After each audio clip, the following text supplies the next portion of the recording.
नमस्कार.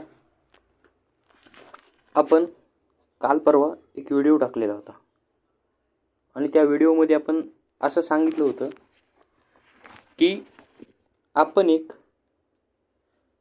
अशी company find out केलेली आहे की ज्या कंपनीनं मागील 5 ते 10 वर्षामध्ये 74,000% रिटर्न दिलेले आहेत.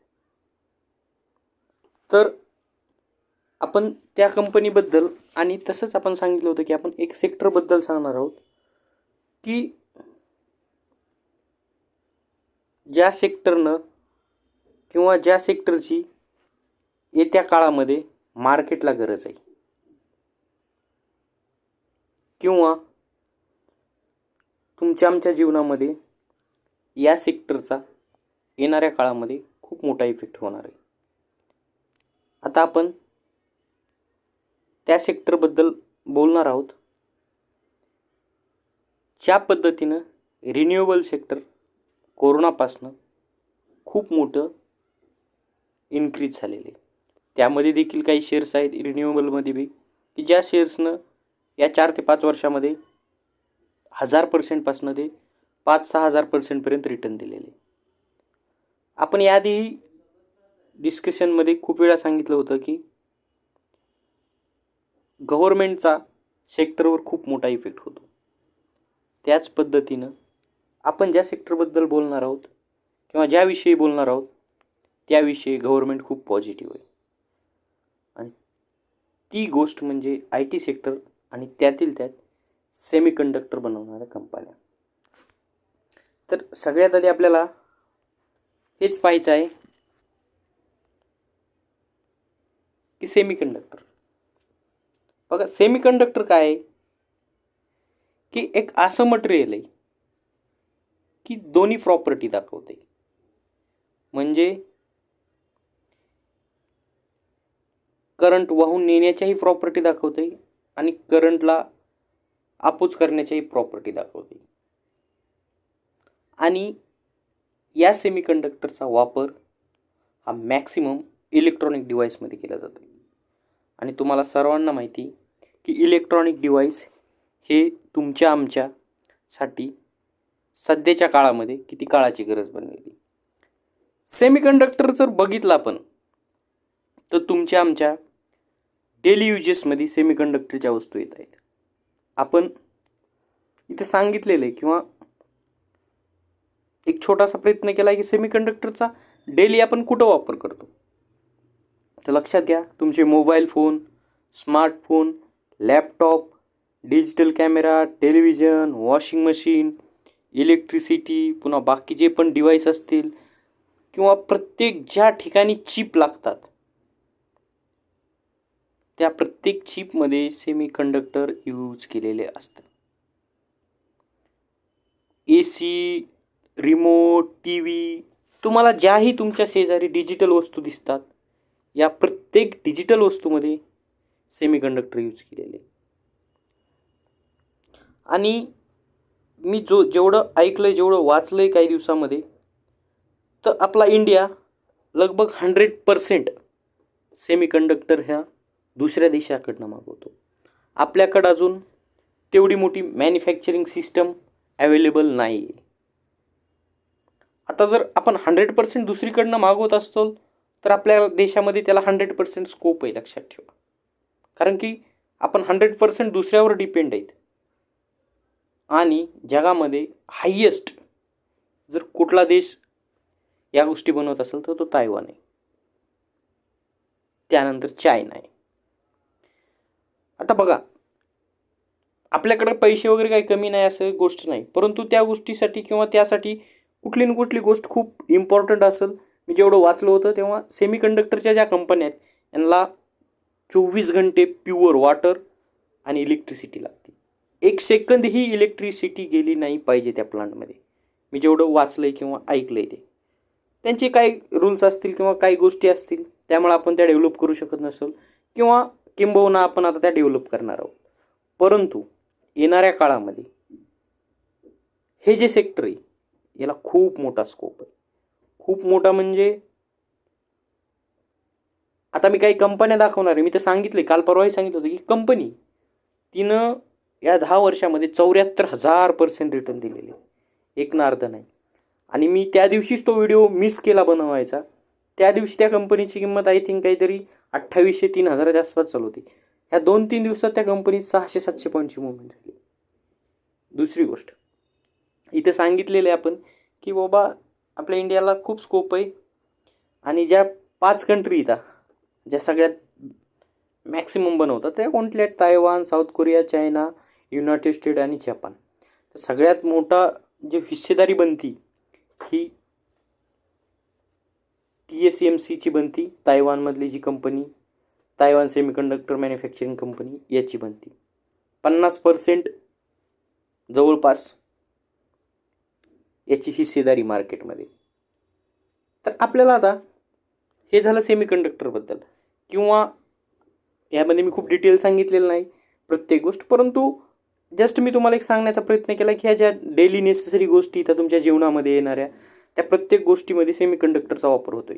आणि आपण 100% हा दुसऱ्या कंट्रीकडनं मागून घेतो. त्यामुळं आपल्या देशाला 100% स्कोप आहे. कारण की 1% सुद्धा आपण आपल्या कंट्रीमध्ये बनवत नाहीत. आणि अशा काही कंपन्या आहेत की ज्या या बनवतात किंवा त्याच्या रिलेटेड काही प्रोडक्ट असतील, किंवा गव्हर्नमेंटनं त्यांना आता जी काही सबसिडी मंजूर केलेली आहेत, खूप सारे रूल्स आलेत, गव्हर्नमेंट खूप सेमीकंडक्टरच्या मागं लागलेलं आहे आपलं. तर त्यामध्ये या कंपन्याला एवढा बेनिफिट झालेला आहे, किंवा या सेक्टरचा एवढा बेनिफिट झाला आहे त्यांना, की तुम्ही त्याचे शेअर्स पाहू शकता. आपण ते आता पाहणार आहोत.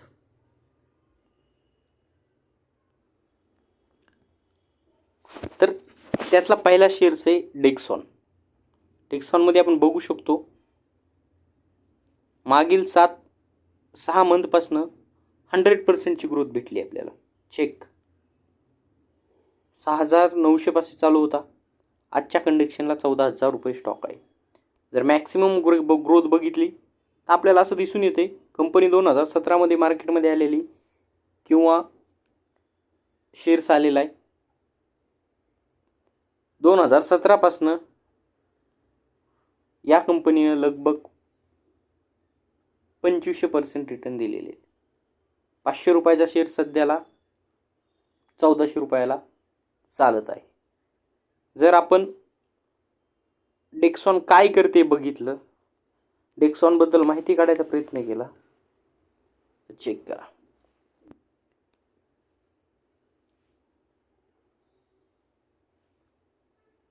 इलेक्ट्रॉनिक क्षेत्रामध्ये ही कंपनी मॅक्सिमम काम करत आहे. बाकीच्या पण गोष्टी खूप साऱ्या आहेत. मार्केट कॅपिटलायझेशन बघितलं तर 84,000 कोटीचे लगभग. करंट प्राईस 14,000 रुपये. Book value 283. आणि जर year to year net profit बघितलं तर लक्षात घ्या कंपनी 84,000 कोटीची 3 कोटी 14 कोटी आणि 2024मध्ये 375 कोटीचा कंपनीला सध्या नफा झालेला आहे. जर मागील आपण 3-4 वर्षाची हिस्ट्री बघितली तर प्रत्येक वर्षी या कंपनीचा नफा वाढत गेलेला आहे. त्यानंतर तुम्हाला मला जो शेअर्स सांगायचा होता, काल परवा एक मी मेसेज टाकला होता की या शेअर्सनं मार्केटमध्ये एवढं रिटर्न दिलेलं आहे. तो शेअर्स आहे RIR पॉवर. आपण जर याला 6 मंथमध्ये याची हिस्ट्री बघितली तर या शेअर्सनं 6 महिन्यामध्ये 350% रिटर्न दिले. डेक्सॉन 100% झाला आहे, हा शेअर 6 महिन्यामध्ये 350% रिटर्न दिले. याची हिस्ट्री जर बघितली मॅक्स करून आपण, तर आपल्याला असं दिसून येते की 2006ला हा शेअर फक्त 4 रुपयाला चालू होता. त्या दिवशी 74,000% रिटर्न होतं. आज 86,580% रिटर्न 2006 ते 2024 पर्यंत दिलेलं आहे स्टॉक. लांबचं कशाला, मागील 5 वर्षात रिटर्न काय कंपनीचं 8,000%च्या आसपास कंपनीचं मागील 5 वर्षात रिटर्न आहे. एका महिन्याचं रिटर्न चेक करा सर. एका महिन्यात शेअर्सनं 77%ची ग्रो केलेली. 5 दिवसाचं चेक करा ना. मी जेव्हा हा शेअर्स इथं आयडेंटिफाय केला होता 2900 रुपयाला, त्या दिवसापासून ते आजपर्यंत 21% रिटर्न दिलं आहे शेअर्सनं.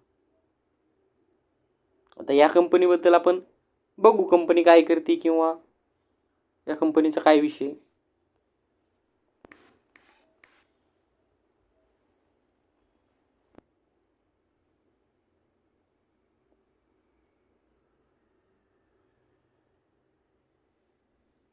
चेक.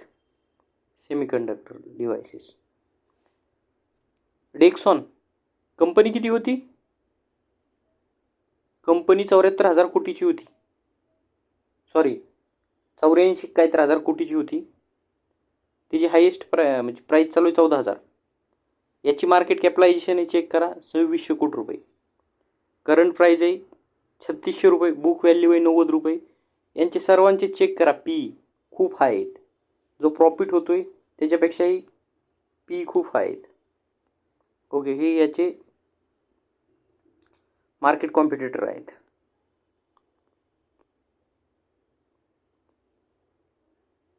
हां, year to year balance sheet जर चेक केली याची, चेक करा.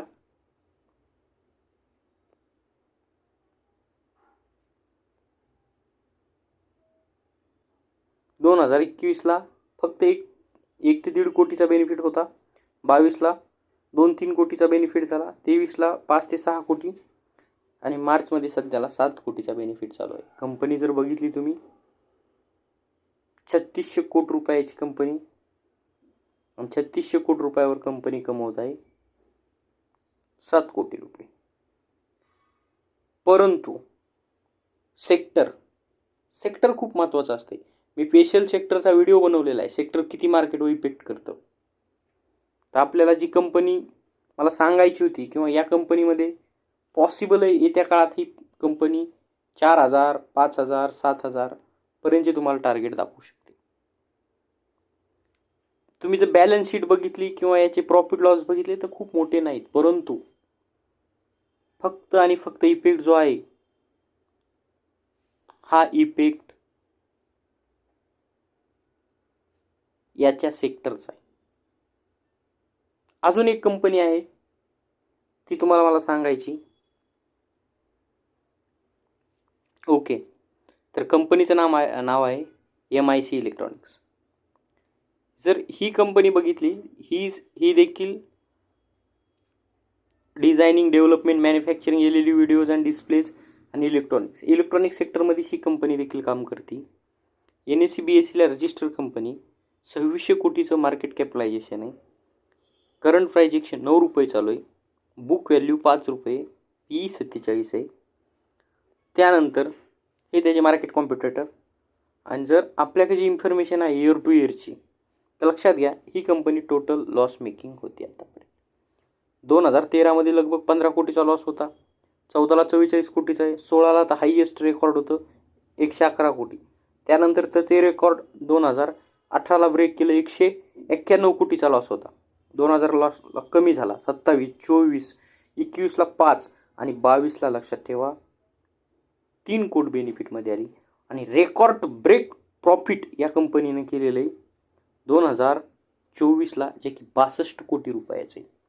सर मला तुम्हाला एक सांगायची गोष्ट आहे, तुम्ही लक्ष करा. या कंपनीला 62 कोटी रुपयाचं बेनिफिट आहे सध्याला. मार्केट कॅपिटलायझेशन किती? 2600 कोटीचं. आणि आपण मगाच एक सेमीकंडक्टरमध्ये काम करणारी कंपनी बघितली होती, RI power. Check, sorry finance निघाला. ही कंपनी 2678 कोटीचं प्रॉफिट आहे. करंट मार्केट कॅपिटलायझेशन 3600 रुपयाला सध्याला चालू आहे. आणि याचं जर नेट बेनिफिट बघितलं ना 7 कोटीचं आहे सर. आणि याला जी मी कंपॅरिझन कंपनी आता दाखवली, ही कंपनी 10 पटीने यापेक्षा चांगली म्हणावं लागेल ना. ॲटलिस्ट बेनिफिट तरी दिसतंय तुम्हाला सध्याच्या घडीमध्ये 65 कोटी रुपयाचं. कंपनी लगभग बघितल्या तर सारख्याच प्राईसच्या आहेत. एक कंपनी 7 कोटी कमवती आणि एक कोटी कंपनी 62 कोटी कमवती. दोन्ही इलेक्ट्रॉनिक सेक्टरमध्ये काम करताय. हे 2 स्टॉक मला तुम्हाला सांगायचे होते. हा स्टॉक देखील मी 85-90 रुपयाला दिलेला आहे आणि तो स्टॉक देखील 2700 ते 2800 रुपयाला दिलेला आहे. ह्या दोन्ही कंपन्या येत्या काळामध्ये चांगलं रिटर्न देतील अशी मी अपेक्षा करतो. तुम्ही स्वतः देखील याच्यावर अभ्यास करा. तुम्ही स्वतः तुम्हाला काय वाटते पहा, जगाला कशाची रिक्वायरमेंट आहे पहा. जसं की मी जेव्हा आय थिंक 2019-20च्या आसपास एक व्हिडिओ बनवला होता किंवा लाईव्हमध्ये सांगितलं असेल, मला वाटतंय सुझलॉनबद्दल. तेव्हा सुझलॉन हा 2-3 रुपयाला चालू होता. खूप लोक म्हणायचे लॉस मेकिंग आहे, यात काय भेटणार आहे काय नाही. मी तेव्हाही लोकांना एकच सांगत होतो, ट्रेडरला एकच सांगत होतो, मार्केट हे मॅक्सिमम तुमच्या सेक्टरवर चालतं. आणि जेव्हा सेक्टर चालतं, मान्य आहे काही स्टॉक 1000% देतील, काही 10,000% देतील, परंतु तुम्ही घेतलेला स्टॉक सुद्धा 100% रिटर्न देईलच देईल, मग तो कसलाही असो. तुम्ही आताचे सेक्टर सर्व चेक करा, टेक्स्टाईल सेक्टर असो किंवा सेमीकंडक्टरचा असो, ज्याही कंपन्या आहेत सेमीकंडक्टर बनवणाऱ्या, त्या कंपनीनं भले असं 74,000 86,000% रिटर्न दिलं नसेल, ॲटलिस्ट 86% तरी रिटर्न दिलेलं असेल. म्हणून सेक्टर खूप महत्त्वाचा चॅप्टर आहे आणि मार्केटच हे मॅक्सिमम सेक्टरवर चालू असतं. जर एखादं सेक्टर पडलं तर कुठलं तरी सेक्टर चालतं. म्हणून लक्षात ठेवा, तुम्ही स्वतः अभ्यास करा. तुम्हाला काय वाटतं या 2 कंपन्याबद्दल मला कमेंटमध्येही सांगा. आणि त्यानंतर सेमीकंडक्टरचे जे IT सेक्टरमधलं ही गोष्ट येते किंवा इलेक्ट्रॉनिक सेक्टरमधली, तुम्हाला याबद्दल काय वाटतंय? आपल्या देशामध्ये याला स्कोप येऊ शकतो का? नक्की कमेंटद्वारे कळवा. थँक्यू.